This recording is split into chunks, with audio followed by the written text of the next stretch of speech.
What makes it a matte girl look? I got tagged in this video on TikTok. What makes that signature I worked at MAC look from 2010 to 2014? So I was with MAC from 2012 till this past January. There is a look and there's a vibe and there's a feeling. Like, it's a whole thing. The whole reason MAC exists in the way that it did was because of like these types of things. So in this video today, I was debating back and forth, maybe we can do a series of like how many different styles I had when I worked at MAC.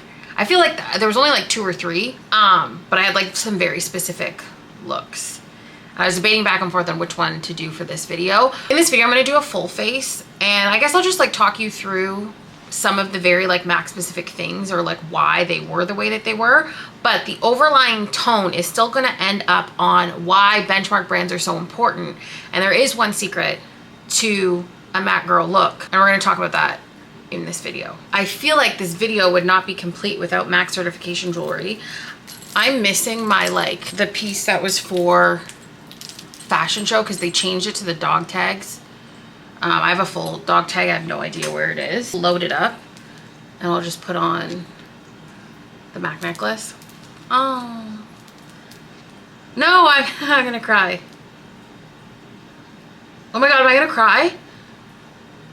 Oh no.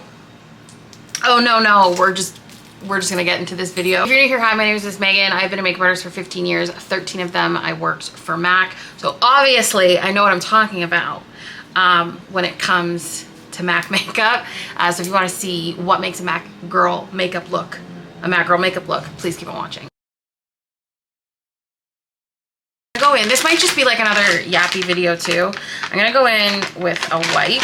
The original MAC wipes in the white container, they were the best for removing like patchy fake tan. So there were so many times that like so many of us had like not so great self tans on the counter. You could like really see it under the light in the stores. And I was like constantly like fixing like in between my fingers and stuff. Go in with skincare. MAC has always had great skincare, great prep products because again, they were made to work with makeup. That is like the biggest difference between other makeup brands that either don't have, you know, skincare or just skincare brands in general. It was so that there was a beautiful marriage of both of them. And then MAC always had, I feel like I have hair in my face. And MAC always had actives in their stuff and like extracts, like botanical extracts. Like strobe cream you could literally wear as your moisturizer, not just as like a highlighter or like an actual strobe cream. And then obviously too, like there was sort of, I would say like 2 looks when it came to skin. Obviously like full-blown glam like mattes, because like again, Studio Fix Fluid, or you went the backstage skin kind of route.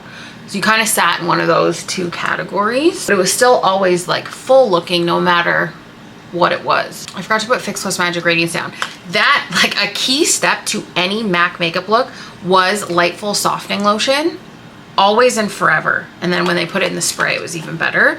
I'm just gonna spray this right now. This is Magic Radiance. This is the closest thing that you're gonna get. One of the senior artists, Netta, took the concept of like Lightful C and Fix Plus and essential oil, put it together backstage, and like that's how this product was born. That's how a lot of MAC product was tested or born. The one thing that I have to say specifically to me and why I will always say, if you come across MAC artists from Toronto specifically, Canada, yes, but Toronto specifically, MAC started in Toronto, right? So and this is where like I will speak strongly about my connection to the brand and my experience with the brand and stuff like that, is MAC was originally from Toronto, right? On Carlton Street. And when I started with the brand in 2012, I was working alongside artists who were with MAC from the beginning, from the 90s, from the early 2000s, who knew Frank and Frank. And when you learn through those people and you learn alongside them and you're working alongside them, the type of MAC artist that you become is so much more different than if you're just like, oh, I want to work for MAC, I like makeup and I want to work there. That's why I am the way that I am and I come across the way that I am and I know what I am, because I cherished every single interaction that I had because I loved the brand so much. And I was like, I was so close to it. Aaron Parsons posted that video that was on like the VHS or something, and my former boss is in that video because she is legitimately an original MAC girl and muse. My boss that inspired me was so supportive of me. Like, I could literally cry. I love her so much. If you're watching this, and is like part of the reason why I was able to actually like thrive in the brand and now being on my own.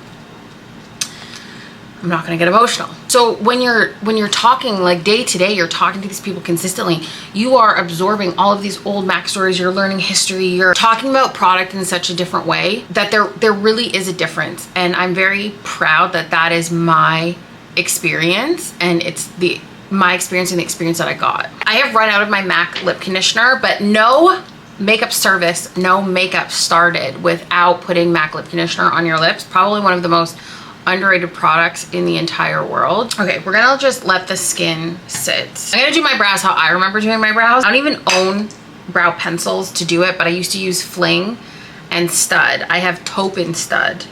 And I used to use it in pencil instead of marker. Oh my God, I would have just went. I don't think that anybody really had the pomade brow at MAC, just because the stylers, like the brow stylers, the brow pencils were so popular. But I always use 2 shades, a base shade and then one for definition. And there was always like a defined look to the brow. It wasn't necessarily like stamped or sharpied on, like it was a very refined looking brow. So I'm gonna take, this is Taupe all the way through. And I guess like in short, the first thing is that there was makeup on every part of your face. There was nothing that was incomplete. You had multiple products in every part of your makeup, which is why if you watch anybody who's like a former MAC artist or MAC artist, they're using a lot of different things because that's what you use to create the dimension. And one of the craziest things that I was asked my entire career, you would get asked this multiple times a day. There'd be like 4 of you like cashing out your, you know, makeup services or like people that you help. The customer would like look at all of us and be like, oh my God, did you guys come in like early to do each other's makeup? And you would be like, sorry? Like, no, we very much like did our own. And then the follow-up question that was like, do you guys have to wear makeup? Why the would we be working with makeup if we didn't love it? You know what I'm saying? Like, it was part of, just in the same way that like you have to get ready, you know, to look presentable, you know, for your office job, whatever the case may be. We did that too, but like it's at our core what we love and what we love to do. So a look that might take you 2 hours would take us like, I don't know, half an hour. I only gave myself an hour and a half in the morning to shower, do my hair, do my makeup, and eat. I'm gonna go in with Stud next. And this is where I would draw in like defining hairs. And the cool thing was too, is that like you were constantly trying new, like you had your set style, right? But you were constantly trying out new things, new techniques, new product, and making it your own. Going in. Oh yeah, and then I would go into the arch. And I think too, like to me, there was like the 90s, early 2000s era of MAC. There was the mid 2000s, and then there's like current MAC. So I classify myself as like mid 2000. I was shopping MAC in 2008. So I was still keeping that alive until the second I left. This is one of my favorite brushes. This is the 193. And I would use Studio Finish Concealer for this, but I'm just gonna use the full coverage. And you would still kind of carve out your brow, but not intensely. You weren't doing like a halo brow. You were just trying to get a really nice shape. And I came from the era of like quite intense training where like you'd have to explain like why you, like what made you do this today, because it's what helps you understand your decisions. Like if you were explaining your makeup look to a trainer, it's to understand your thought process and like why you made the choices, so that when you are helping somebody, you're understanding why you're making the choices you're making for them. And oftentimes you would catch what things you did out of like habit and for no reason. And then it was like a challenge, like can you achieve this without, you know, doing the thing that you're doing. And then I always did the front part. but like still blended into the skin. And then I would go back and you would like reinforce. Ooh, that's a brow for me. I'm just gonna go with the Pro Locked Brow Gel, but the most popular ones was like the original brow sets. So like Beguile, Girl Boy. Oh my God, what was the reddish one called? I can't remember all the names, but those were the most popular. And then they became the Pro Longwear liners, or the Pro Longwear, which was more just like a color versus like the Fiber Bruise Brow Gel now that's thicker. Okay, I'm gonna leave those like that. Now I remember the first time I had like frequented I used to skip school to go shopping at MAC because I knew I didn't want to be in school. I knew I didn't want to go to makeup school. I was like, I can do it without it. Very confident at a very young age. So I would skip school to hang out at the MAC store to like befriend the MAC artists, play with makeup, because like I couldn't afford it necessarily, right? Any money I did make, I bought makeup and I couldn't afford it. But I knew I wanted it. And that's like the biggest thing. Like if you truly want something, you will make it happen. I was never in the mindset of like, I can't have something. I was always in the mindset of like, how do I get it? If I can't buy it, I need to be around it, because I already knew what I was going to do. Like I already knew. You just know. I was practicing my signature at a really young age. Okay. One of the first products I ever bought was the disc like eye primer thingy. I don't think it was very good back then. And I don't really recall. Oh my God, wait. Vibrancy Eye Primer was what came before this. It was in a little pump. And it had a little bit of like a pearlescent finish to it.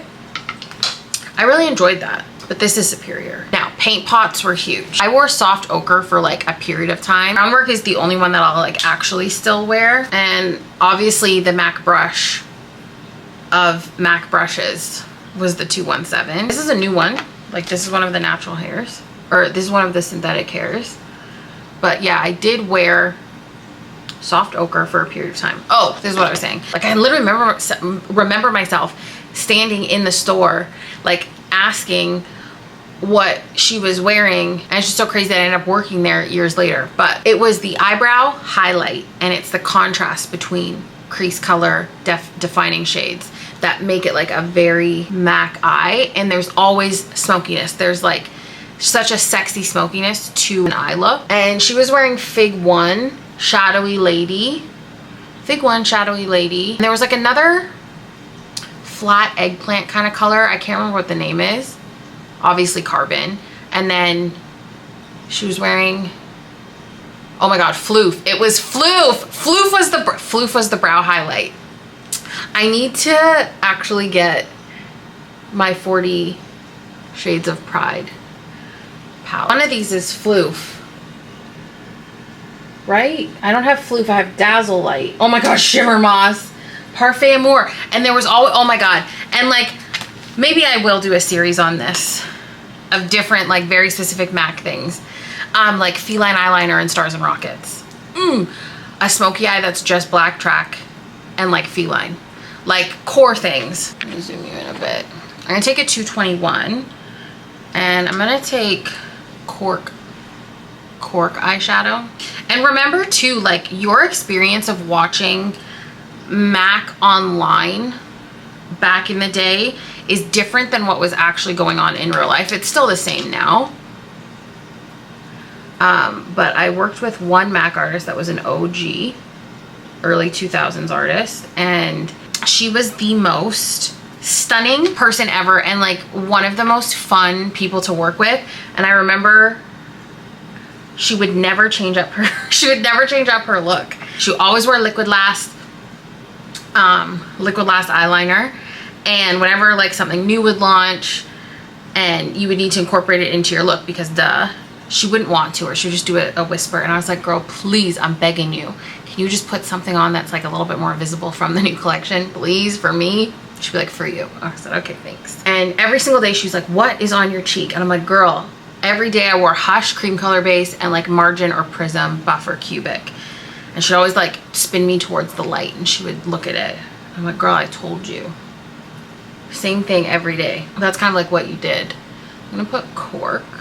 I really don't know what eye look that I'm gonna do right now, but we'll see what happens. One of the looks that I did consistently is I wore uninterrupted everywhere. Uninterrupted eyeshadow, the Pro Longwear eyeshadow.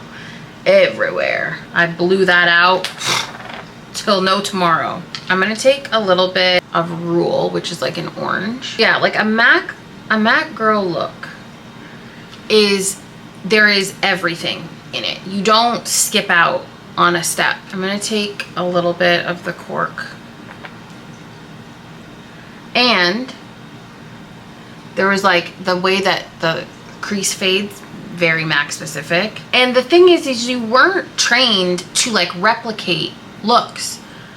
You weren't trained to, like, yes, the MAC update books had face charts in them because that's how you like did makeup or learn makeup. You were learning the technique of like how to alter formulas. What happens when you do certain things with certain product?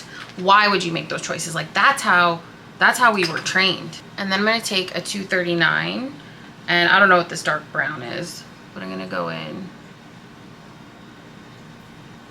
and work this into the outer corner. But the main thing here, and like the number one kind of like secret, I mean it's more complex than this, is it's the formula of the products. It's the finishes of the products. That is what makes the makeup look the way that it is. So even if you weren't great at applying makeup, you're still gonna have a specific look, because this is what happens, and why I talk about benchmark brands being so important. When you do a full face of the same brand, everything is meant to work together, everything sits better, everything looks better, and the formulas and the textures and the finishes are cohesive. And like, there was a lot of warm colors around that time. Saddle texture, like I was saying. Now, I don't own Black Track, but I did use it for a period of time, but I'm gonna go in with Smoulder. And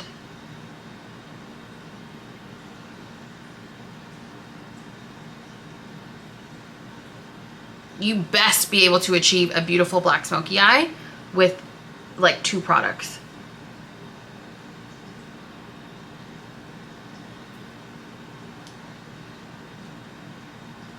I'm gonna clean this up a bit.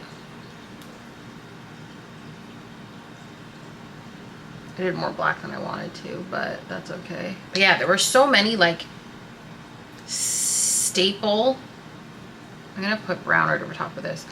There were just so many staple kind of like colors and looks. Like that's the reason why things are popular, is because they're good. Expensive pink, woodwinked, bronze, rest in peace, all that glitters, naked lunch. I can't remember if this is like supposed to be tempting 2.0 or not. This shade and this shade together.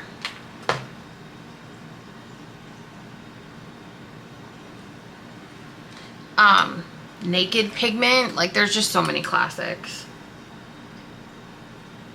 This is Point Black Liquid Last. Still juicy as ever. Let's put that on. This will be terrifying. I was a boot black girl if I had to pick between boot black and Liquid Last, and I generally put it on a different brush, but I'm just gonna use it with this. But you did it almost as like,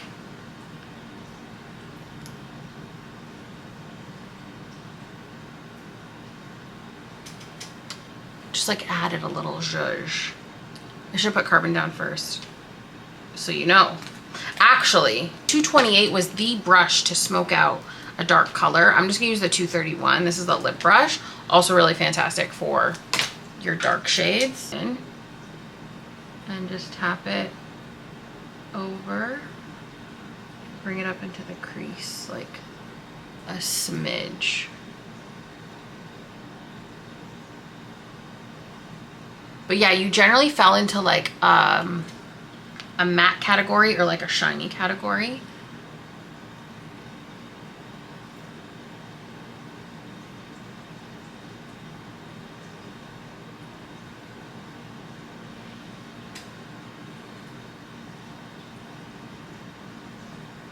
I'm gonna take the brown and just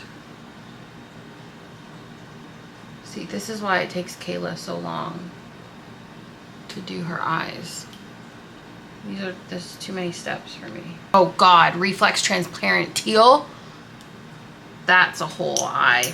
So this is the new vanilla pigment. I liked original. There is a slight difference in my opinion. But if you didn't highlight with vanilla somewhere, what were you even doing?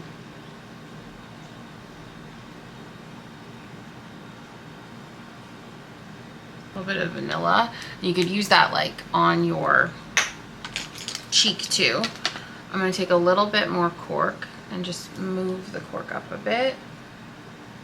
Were you even doing makeup if you weren't wearing Reflex Pearl? I'm just going to spray the brush with Fix Plus for this base. And I'm just going to tap that over top. Actually, fun fact, this is Mauve Mint pigment from 2007. And this was gifted to me. So this was physically my first ever MAC product. And I didn't know what it was. And I was like, this is so interesting. And then I think that's when I looked up, like it's still full. I looked up makeup online and I was using it like wet in the container. But that's what that looks like. Who's surprised that I love cool tones? Nobody. Naked was also huge. This is from 2009. Probably. That's Naked pigment, also classic. You can still get that, I think. And then Reflex Transparent Teal. This one I bought a pigment set at Holiday. Smoulder. And run this along my lash line. And then I'm going to take Cork on the 239. And then curling the lashes. Oh my God, there's a lot of eras of MAC lashes. 6s. At that time, 48s. You were not doing makeup or you were not getting your makeup done without getting left. You were leaving with a pair of 48s on. And if that was too much, you were getting 36s. I'm going to use MAC Stack Elevated. I was a Zoom Lash girly. This is the closest thing I've ever found to how that one made me feel. And then if you have sensitive eyes or smaller eyes or liked bottom mascara, Extended Play forever.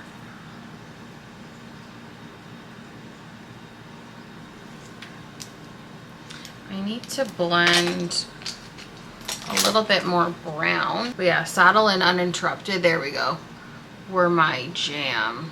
I was gonna put on my 86 lashes because they're the best. Yeah, and then obviously after those original lashes, if you weren't wearing 35s, what were you even doing? And I used to stack 2s and 35s together. I can't remember if they were permanent and then the Marilyn Monroe collection relaunched them or if it came first and then came after, I can't remember. But Marilyn Monroe and Archie's Girls were my first 2 collections. And that was back in 2012.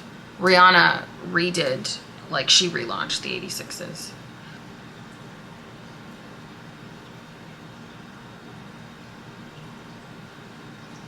This is a brand new pair, which are always the worst. Now Skin. I feel like everybody was wearing strobe cream. And you were either wearing it like all over your face or you were wearing it kind of like a highlight. And this was kind of like the way the skin was prepped. Primer could have gone either way. Like I feel like I'm going to put a matte primer in the center of the face.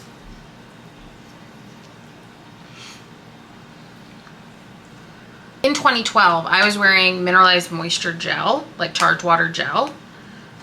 Pretty sure I wore primer. I can't remember which one, but I was wearing Studio Fix Tech, or Studio Tech at the time. I'm telling you, I'm wearing the same stuff forever because the formulas are so good.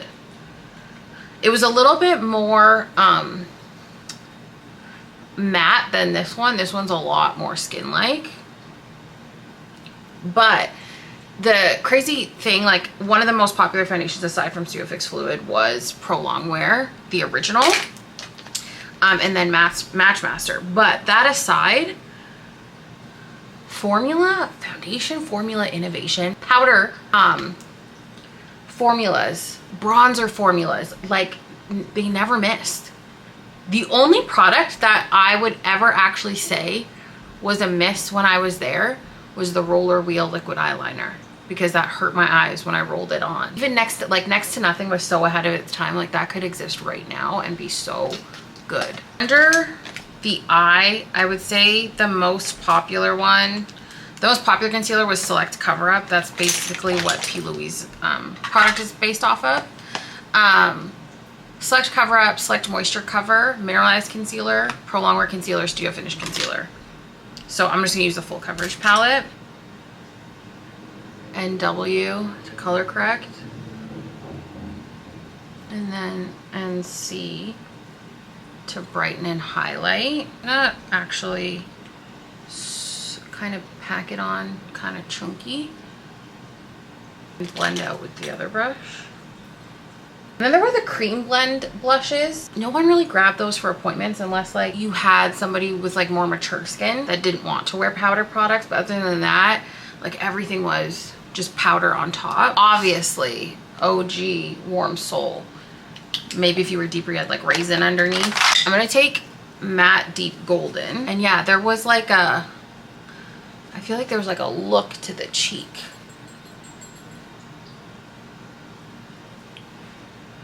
That's how I do my stuff now. It's a little bit crazy. I'm gonna just tap over top. Global Glow or nothing. If you weren't wearing Global Glow, Gold Deposit, well, I don't know what you were doing. I have to do my nose. I don't really think that was a thing back then, but. And I feel like there were, I had to step away for a second, so I don't actually know where the video ended right before this, but there were different eras of highlighter where like Soft and Gentle at the beginning and then Whisper of Guilt in the mid 2000s. I'm gonna opt for Soft and Gentle today, but did you even use MAC product if you were not wearing Original Warm Soul? This, if there's any Roman Empire, it's this color. There was just something about the beachy bronzed sexiness of this color that was just so very good. Everybody, at least if you were like fair to like fair light medium, you were getting all that glitters on your eyes, Embark, Warm Soul, and matte bronze bronzing powder. And then obviously Fix Plus, love it, lock it in. The original spray, there is no other. I don't care what anybody has to say. I'm just going to do a little extra zhuzh. Now,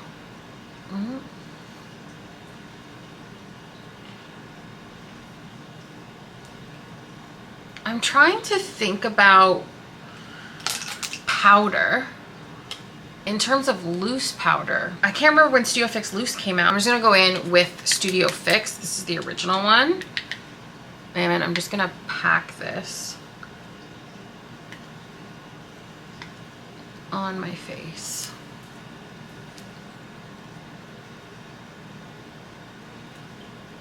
And then I also, like myself, was using a lot of product from Pro, like on my own. I was experimenting a lot really early on. More blush. I don't have Blunt or Harmony, but I am going to just use a little bit of this to contour. I'll do my nose. And then we'll do soft and gents. Oh my God. I was thinking about how much I wanted to be wearing Soft and Gentle again. Because it's so pretty. And then you would finish with Fix Plus. And the crazy part is like, MAC was doing long wear makeup before there were these like hairspray style setting sprays. And you would still get longevity and performance from your makeup because of the actual formulas themselves. This is all anybody was ever using.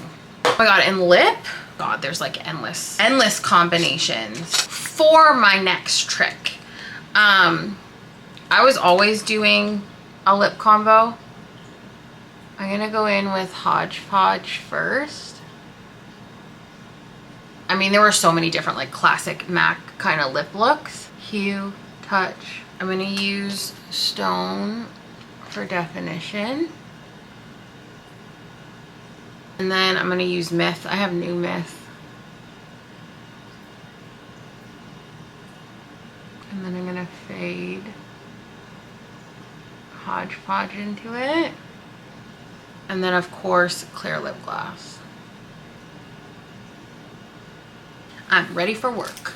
And I think the craziest thing too, because there were so many scenarios where people treated us really bad because of the retail aspect of it. But what they failed to miss is that, and it's a little bit different now compared to like my time, but we are actively working makeup artists that were also working retail. So you could have had like a crazy, insane wedding in the morning and then worked in store in the evening, and someone would be like judging you because you worked in a store, when really we were people that were on set. We were doing events in the city. We were on photo shoots. We were like, what everybody was doing was endless. I worked alongside people in the union. Like, you just didn't know the level of someone that you were working with. You know, like a bunch of us wouldn't be working on a specific day because we were like doing a cashmere fashion show, or you were off a certain morning because you were getting people ready for TIFF. Like, there's just so many things. Or again, you had your own freelance. You were doing weddings, you were doing people's event makeup, birthday makeup, all of these things on your own time while working in store. So you were also getting like really great makeup in a retail environment. Thank you so much for watching. I hope that you enjoyed this video, a little walk down MAC memory lane and some like kind of key contenders to a MAC girl makeup look. Let me know what some of your like core MAC makeup items were that you were like ride or die, or like had to be part of your routine. This was really fun. If you guys want to see, maybe I can do like what I'll look for photos.